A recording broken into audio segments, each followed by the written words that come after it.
Vaterlands, das sie hier ankündigt. Der Spaten ist ein Symbol einer neuen Gemeinschaft geworden. Милиони загинаха за чужди амбиции. Милиони семейства останаха с счупени сърца. За какво беше всичко това? След края на Първата световна война човечеството каза никога повече. Но мирът беше само тишина пред бурята. В Германия, измъчвана от бедност, инфлация и унижение, хората потърсиха спасител. И този спасител се нарече Адолф Хитлер. Думите му носеха надежда, но делата му – унищожение. Германските танкове преминаха полската граница. Светът отново се събуди в страх, започна нова война. Това не беше само война между армии, беше война срещу цивилните. Бомбардировки, разрушени села, бежанци. Европа бавно потъваше в мрак. Франция падна, Лондон беше бомбардиран всяка нощ. Небето плъмтеше от огън и страх. Хитлер се насочи към Съветския съюз, но зимата го спря пред Москва. Цяла Европа беше в пламъци и ужас. Япония атакува американската база в Пърл Харбър. САЩ влязоха във войната. Световният конфликт вече беше глобална човешка трагедия. Хитлер не завладяваше само земи, той унищожаваше човешки животи.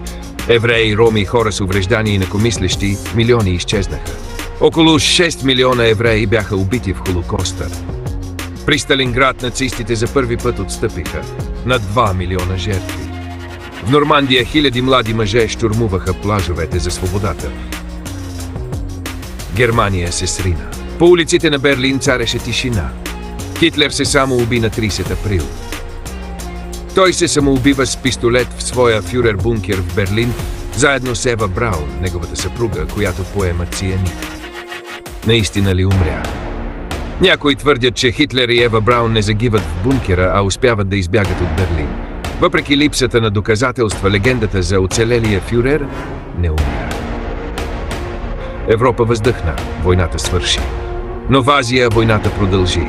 САЩ хвърлиха атомни бомби над Хирошима и Нагасаки 9 август. Над 200 души загинаха, повечето цивилни. Светът чу гласа на атомната епоха. Войната свърши, но какво остана? Над 70 милиона загинали, войници, цивилни деца, разрушени градове, разпаднати семейства и един черен белег върху челото на човечеството. Хората научиха с болка. Истинската победа е да няма война. С шум и викове, политика, злоба за народа, който веднъж влиза, никога не излиза. Но има и права за спротива, но никой не ги чува. Колко хора убива став безмилостната война за земя в Европа, Азия и Африка. Колко безвинни деца и старци умряха. Колко градове разрушени, колко мести свити. Земята злото, тежи на доброто. Да живееш не стига, трябва и свобода. Да няма никога робство, зловещо, дни с мрачни облаци. Накрая мястото ни е също. Да бъде ден, свободен и мирен, да бъде ден от Бога подарен.